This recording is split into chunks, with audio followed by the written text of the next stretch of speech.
तर आता आपण शिकणार आहे हायड्रोस्टॅटिक्स. हायड्रोस्टॅटिक्समध्ये देखील काही सब पार्ट आहेत. सगळ्यात पहिलं इम्पॉर्टंट जे टर्मिनॉलॉजी आहे, जे सब पार्ट आहे ते आहे pressure. Okay, pressure mechanical properties of सॉलिडमध्ये देखील म्हणजे 11th तुम्ही प्रेशरबद्दल शिकला होता. तर प्रेशर म्हणजे काय? प्रेशर म्हणजे काय? प्रेशरचा फॉर्म्युला आपण लिहिला होता force per unit area. Okay, म्हणजे मी या बोर्डवर फोर्स अप्लाय केला आणि माझ्या हाताचा काहीतरी एरिया आहे, सरफेस एरिया आहे, बरोबर आहे. तर मी अप्लाय केलेला फोर्स डिवायडेड बाय माझ्या हाताचा सरफेस एरिया, याचा जर आपण रेशो घेतला तर जो काही नंबर येणार त्याला म्हणणार pressure applied by me on this board. Okay, तर प्रेशर म्हणजे काय असतं?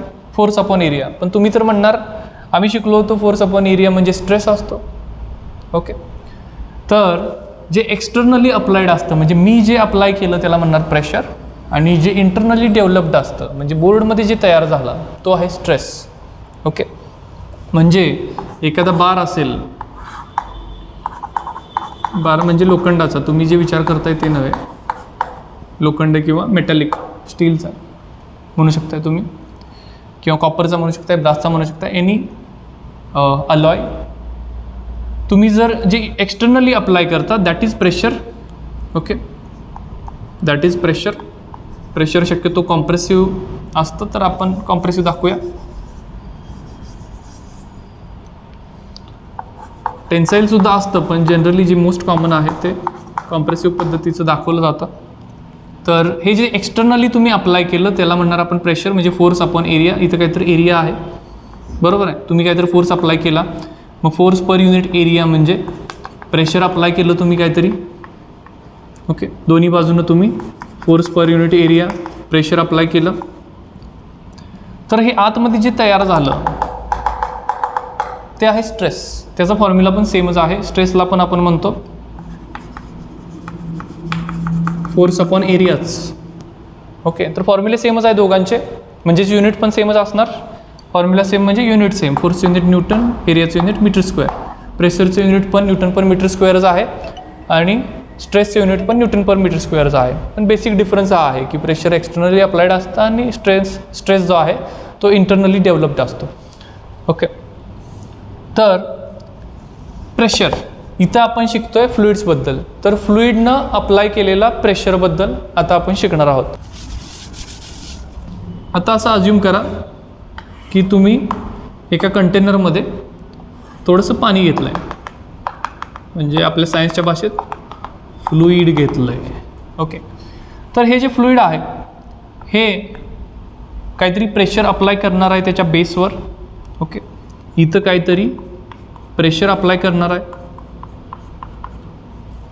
पण ते किती प्रेशर अप्लाय करणार आहे, ह्या प्रेशरची क्वांटिटी, प्रेशरला आपण पीनं इंडिकेट करतो, किती प्रेशर अप्लाय करणार आहे याच्यासाठी फॉर्म्युला लिहिता येऊ शकतो का आपल्याला, त्याच्याबद्दल आपण विचार करूया. ओके, प्रेशर म्हणजे काय असतं? Force upon area. Okay, pressure P is equal to force upon area. Okay, मग इथं कुठलं एरिया म्हणजे काय आहे? तो कंटेनरचा हा खालचा एरिया आहे. ओके, मग ते कंटेनरच्या शेपवर डिपेंड आहे. समजा हा कंटेनर असा सिलेंड्रिकल असेल, असा सिलेंड्रिकल असेल, तर मग हा तुमचा एरिया सर्क्युलर झाला, मग त्याचा एरिया तुम्ही लिहिणार पाय r².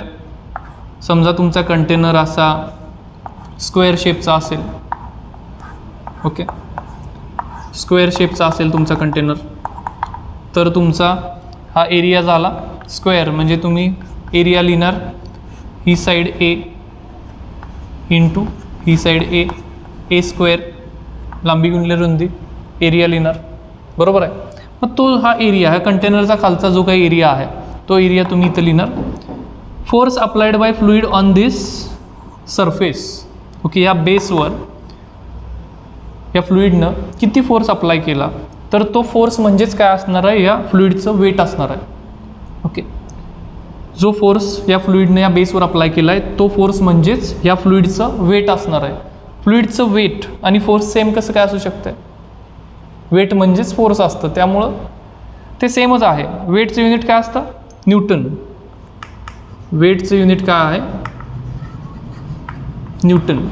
आणि फोर्सचं युनिट काय आहे? न्यूटन. युनिट सेम आहे, ते सेमच फिजिकल क्वांटिटीज आहेत.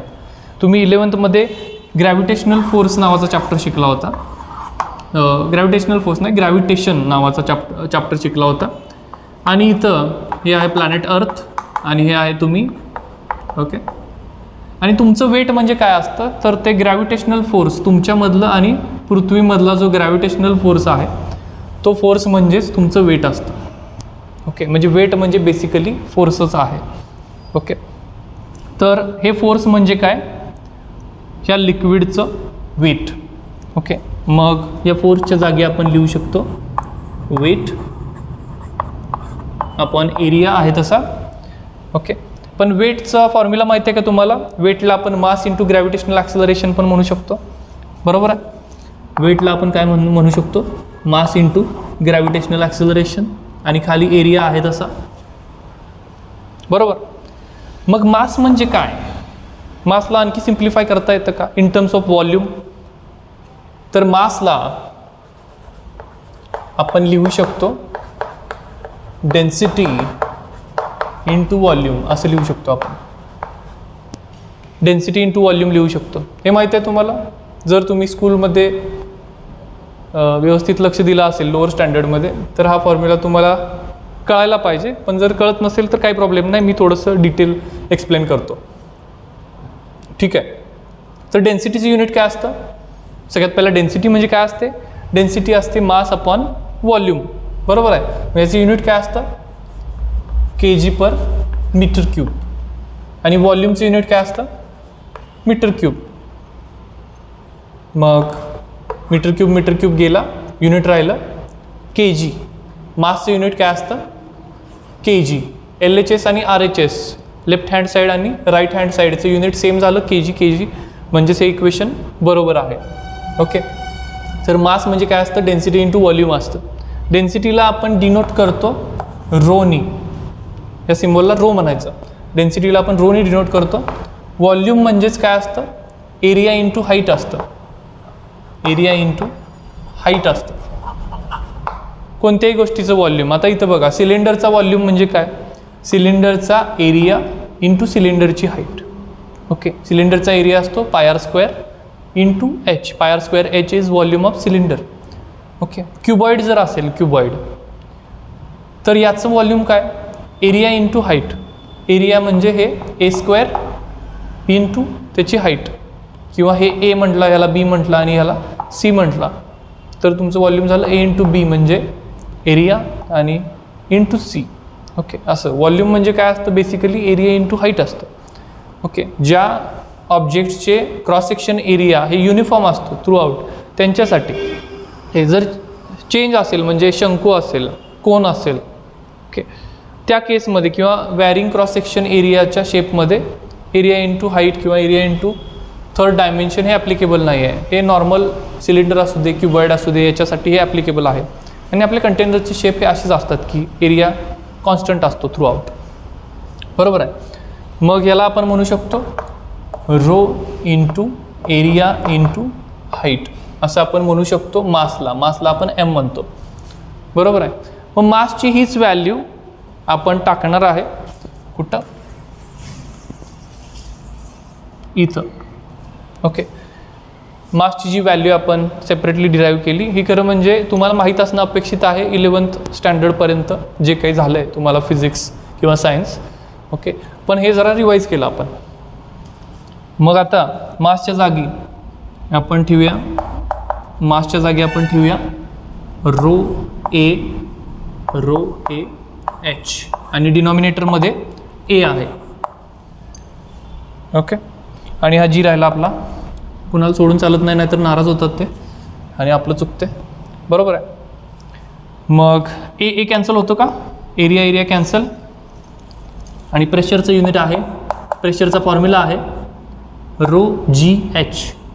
ओके. रो एच जी पण म्हणू शकता तुम्ही, पण हे जरा कसं लक्षात ठेवायला सोपं आहे. जसं पोटेन्शियल एनर्जीचा फॉर्म्युला तुम्हाला माहीत आहे, पोटेन्शियल एनर्जीचा फॉर्म्युला तो कसा असतो mgh, तसंच हे त्या फॉर्ममध्ये आपण लक्षात ठेवू शकतो. प्रेशरचा फॉर्म्युला आहे ρgh. ओके, हे फक्त लक्षात ठेवण्यासाठी म्हटलं मी, बाकी तसं काही त्यांचा संबंध नाही आहे. ओके, कारण का तुम्हाला CET नीट सारख्या एक्झाममध्ये डायरेक्ट फॉर्म्युले पाठ करायला लागतात. स्टेट बोर्डच्या एक्झाममध्ये तरी देखील तुमच्याकडे थोडा टाईम असतो, तुम्ही फॉर्म्युला डिराईव्ह पण करू शकता ॲज अँड व्हेन रिक्वायर्ड. पण कॉम्पिटिटिव्ह एक्झाममध्ये तुम्हाला फॉर्म्युले हे पाठच पाहिजेत. ओके, कन्सेप्ट पण माहीत पाहिजे आणि फॉर्म्युले पण पाठ पाहिजेत. तर हे प्रेशरचा फॉर्म्युला झाला. तर या फॉर्म्युलाचा अर्थ काय आहे नेमका, त्याचा अर्थ समजून घेऊया. ओके, रो म्हणजे या फ्लुइडची डेन्सिटी, जी म्हणजे ग्रॅव्हिटेशनल ॲक्सेलरेशन पृथ्वीचं 9.8 असतं ते, आणि एच म्हणजे याची हाईट, या लिक्विडची हाईट. ओके, मग आता मी थोडंसं आणखी पाणी ओतलं याच्यामध्ये, तर याची हाईट वाढणार, डेन्सिटी चेंज होणार नाही, पृथ्वीचं ग्रॅव्हिटेशनल ॲक्सेलरेशन चेंज होणार नाही, म्हणजे डेन्सिटी कॉन्स्टंट राहिली, ग्रॅव्हिटेशनल ॲक्सेल कॉन्स्टंट राहिलं. पण मी थोडंसं आणखी पाणी ओतल्यामुळं त्याची हाईट वाढली. मग हाईट जर वाढली तर हे प्रेशर पण वाढणार, म्हणजे जे प्रेशर या बॉटम सरफेसवर आहे या लिक्विडमुळं ते वाढणार, म्हणजे हे हाईट वाढली तर प्रेशर वाढतं. ओके, फॉर गिवन लिक्विड, म्हणजे डेन्सिटी ग्रॅव्हिटेशनल ॲक्सेलरेशन कॉन्स्टंट असताना हाईट जर तुम्ही वाढवली तर प्रेशर पण वाढणार आहे.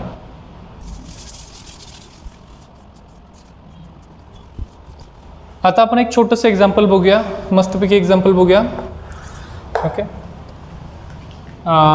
समजा तुम्ही पोहायला गेला की हा काठ आहे नदीचा किंवा विहिरीचा, तुम्ही म्हणू शकता विहिरीसारखं दिसत नाही, हे नदीच म्हणा, ठीक आहे.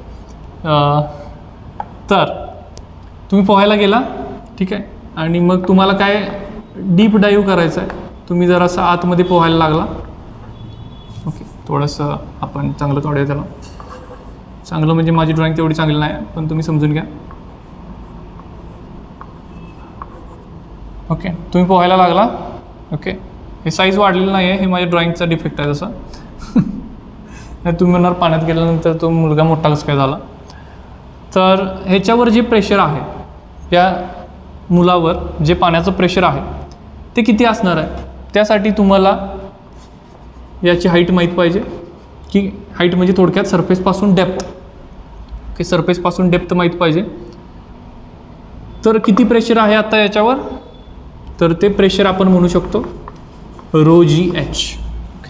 हाच फॉर्म्युला. रो म्हणजे काय, डेन्सिटी ऑफ वॉटर, जी म्हणजे ग्रॅव्हिटेशनल ॲक्सेलरेशन ऑफ प्लॅनेट अर्थ, आणि एच म्हणजे डेप्थ. ओके, पण तुम्हाला थोडंसं आणखी डीप डाईव्ह करायचं आहे, आणखी थोडं आत गेला तुम्ही.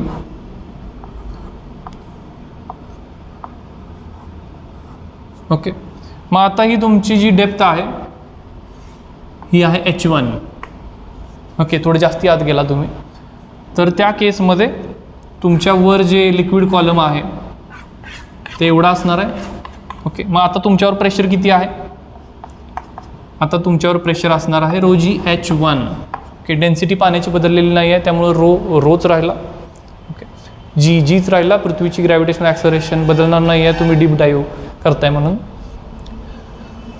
आणि h1 हाईट जी आहे ती बदललेली आहे, वाढलेली आहे रादर, त्यामुळं हा नंबर वाढला तर याचं मल्टिप्लिकेशन वाढणार, म्हणजेच प्रेशर वाढणार. ओके, तर याच्यावरचा नवीन प्रेशर आहे, त्यामुळं P1 म्हणतो मी याला. ओके, ह्या Pपेक्षा तो वेगळा आहे म्हणून त्याला P1 म्हटलं. ठीक आहे, मग हा जर आणखी वर आला तर त्याच्यावरचं प्रेशर कमी होणार, खाली गेला तर प्रेशर वाढणार. ओके, मग आता आणखी मी तुम्हाला एक थोडंसं गमतीशीर क्वेश्चन विचारतो. समजा तुमच्याकडं एक असं कंटेनर आहे. ओके, कंटेनरची हाईट बऱ्यापैकी आहे, बऱ्यापैकी म्हणजे आपण h म्हणूया. ओके, h मोठं कंटेनर आहे, सिंटेक्सची टाकी आहे समजा. ओके, आणि मग एक तलाव पण आहे. ओके, आणि तलावाची जी डेप्थ आहे ती या सिंटेक्सच्या टाकी एवढीच आहे. ओके, आता असं आपण काढूया, या तलावाची जी डेप्थ आहे हे सिंटेक्सच्या टाकी एवढीच आहे, hच आहे. h1 h2 म्हणजे वेगळं वेगळं म्हटलं असतं आपण, पण सेमच आहे म्हणून hच म्हटलं आहे. ओके, वेगळं असतं तर h1 h2 म्हटलं असतं. मग हे लिक्विड आहे आपलं. आणि इथं पण लिक्विड आहे. आता मला सांगा pressure applied by this liquid on the base of this container आणि pressure applied by this water at the bottom of the लेक, तलावाच्या काठावर, तलावाच्या बेसवर जे प्रेशर अप्लाय केलं या वॉटरनं, हे दोन्ही प्रेशर सेम असणार का वेगळं असणार? ओके, ह्या प्रेशरला जर मी P1 म्हटलं, ह्या प्रेशरला जर P2 म्हटलं, तर P1 मोठा का P2 मोठा? सांगा बरं, व्हिडिओला पॉज करा, विचार करा आणि सांगा. तर मला वाटते तुम्ही विचार केलेला आहे. प्रेशर 1 म्हणजेच कंटेनरमधल्या किंवा सिंटेक्सच्या टाकीमधल्या पाण्याचं जे प्रेशर आहे त्याच्या बेसवरचं, त्याच्यासाठी आपण फॉर्म्युला लिहू शकतो. P1 is equal to ρgh. Okay, density पाण्याची, ग्रॅव्हिटेशनल ॲक्सेलरेशन पृथ्वीची, हाईट त्या पाण्याची, बरोबर आहे. P2 साठी काय फॉर्म्युला लिहू शकताय तुम्ही? रो पाणीच आहे ते, त्याची डेन्सिटी सेमच असणार, ग्रॅव्हिटेशनल ॲक्सेलरेशन ऑफ अर्थ आणि हाईट सेमच आहे. ओके, म्हणजेच काय, सिंटेक्सच्या टाकी असू दे किंवा लेक असू दे, खूप मोठा कंटेनर असू दे, किंवा सेमच हाईटची नदी असू दे, किंवा सेमच हाईट असू दे जर समुद्र असेल, तरीसुद्धा प्रेशर जे आहे ते फक्त हाईटवरच डिपेंड आहे. ओके, आणि डेन्सिटीवर पण ऑब्वियसली. समुद्र म्हटला तर खारं पाणी येणार आणि डेन्सिटी थोडीशी बदलणार, पण as far as density is same. Okay, सेमच जर डेन्सिटीचं पाणी असेल, ओके, तर प्रेशर जे आहे हे फक्त हाईटवरच डिपेंड असतं. ओके, जास्त हाईट म्हणजे जास्त प्रेशर, कमी हाईट म्हणजे कमी प्रेशर. ह्याच्यामध्ये किती मोठा कंटेनर आहे रुंदीला, ओके, विड्थ वाईज किंवा लॅटरल डायमेन्शनला किती त्याची डायमेन्शन मोठी आहे ह्याच्याशी काही देणं घेणं नाही आहे. व्हर्टिकली किती उंच आहे लिक्विड कॉलम, ओके, त्याच्यावरच फक्त प्रेशर डिपेंड आहे. हाईट जास्त असेल तर प्रेशर जास्त असतं. आय होप तुम्हाला समजलेलं आहे. काही न्यूमेरिकल्स घेऊया आपण, म्हणजे जरा जास्त क्लॅरिटी येईल.